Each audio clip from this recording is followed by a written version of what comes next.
បាទសួស្តីបាទ Cherry លក់ពូជឈើបាទលក់ពូជមនបាទនេះគឺមនហូបផ្លែបងប្អូននេះមើលផ្លែមកបងប្អូនក្រហមពឹសពេញដើមបាទស្រោបគ្រប់ដើមបាទបងប្អូនបាទទីតាំងស្ថិតនៅភូមិសំរិទ្ធឃុំសម្បូរស្រុកប្រាសាទសម្បូរខេត្តកំពង់ធំបងប្អូននេះបងប្អូនចាប់អារម្មណ៍ទេអាចតាក់ទងទិញបានផ្លែបាទផ្លែច្រើនមែនតើបាទពុបយកគ្នាបណ្ដោយបងប្អូនបាទហើយយើងខ្ញុំក៏មានពូជសម្រាប់លក់ដែរបាទហើយគឺថ្ងៃទី11វិច្ឆិកាឆ្នាំ2025បាទទុំច្រើនមែនតើបាទប៉ុន្តែទឹកម្សៅមួយធ្លាក់បាទយើងខ្ញុំក៏មានពូជសម្រាប់លក់ដែរបងប្អូនចាប់អារម្មណ៍ទេអាចតាក់ទងបានបាទទិញតិច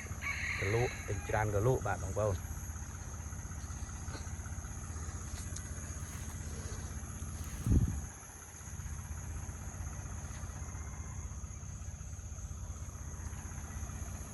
ទីតាំងស្ថិតនៅភូមិសំរិទ្ធ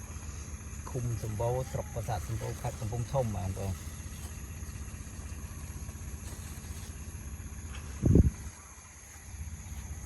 បាទ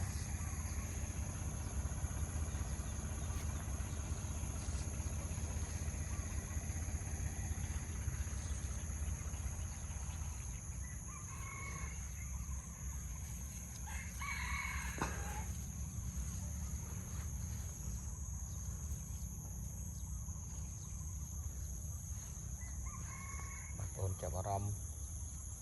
សួរនាំបានបាទ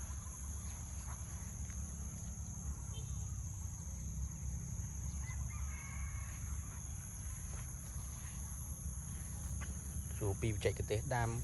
ធ្វើម៉េចឲ្យផ្លែបានច្រើនបាទអាចសួរបានបាទនេះផ្លែបងប្អូនបាទស្កេចស្កាស់បាទជាម្ដងទៀតបាទទីតាំងក៏នៅភូមិសំរិទ្ធឃុំសម្បូរស្រុកប្រាសាទសម្បូរខេត្តកំពង់ធំបាទលេខទូរស័ព្ទ089 22 35 52បាទ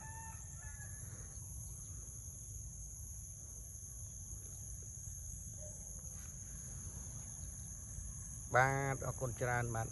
សម្រាប់ការទស្សនាសម្រាប់ការតាក់ទងសួរតាក់ទងទិញបាទអរគុណច្រើន